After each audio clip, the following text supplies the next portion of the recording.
네, 실제로 공황 발작은 증상 자체는 강렬하지만 수분 이래로 안정이 되면서 그 자체가 심각한 문제를 일으키지 않는다는 것을 잘 알고 계십니다.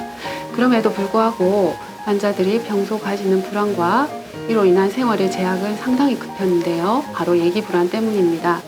주머니에 약이 들어있다는 것만으로 편안함을 느낀다고 하시거든요.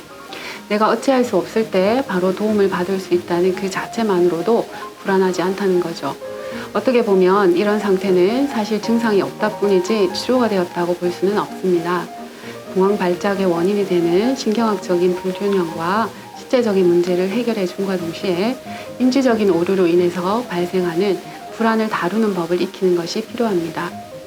흔히 사람들이 가지는 공황 발작이나 그에 따른 결과에 대한 걱정이 몇 가지가 있는데요.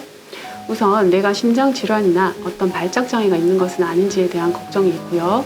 공황 증상을 보였을 때 다른 사람이 나를 이상하게 본다거나 어떤 문제가 있는 사람으로 보지 않을까 걱정을 하게 됩니다.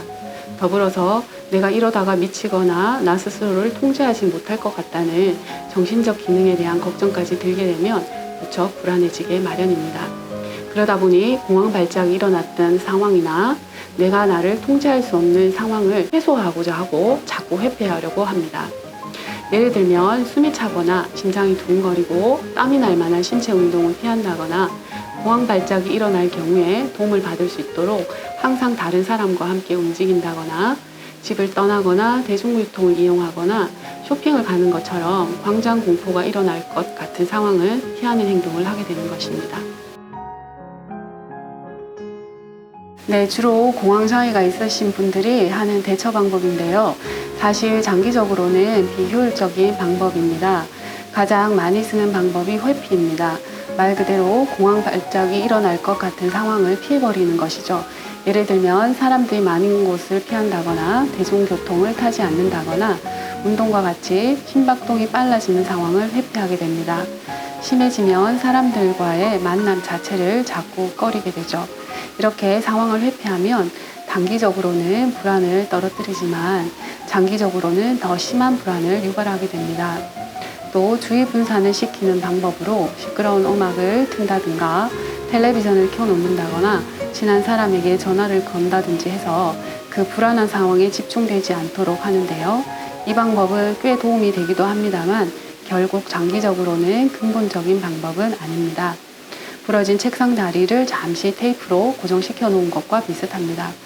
약이나 특정 물건이 가방에 들어있으면 마음이 편하다고 하시는 분들도 많은데 이것 또한 지나치게 의지하게 될 수가 있고 결국 장기적으로는 불안을 더 유발할 수 있기 때문에 효율적이지는 않습니다.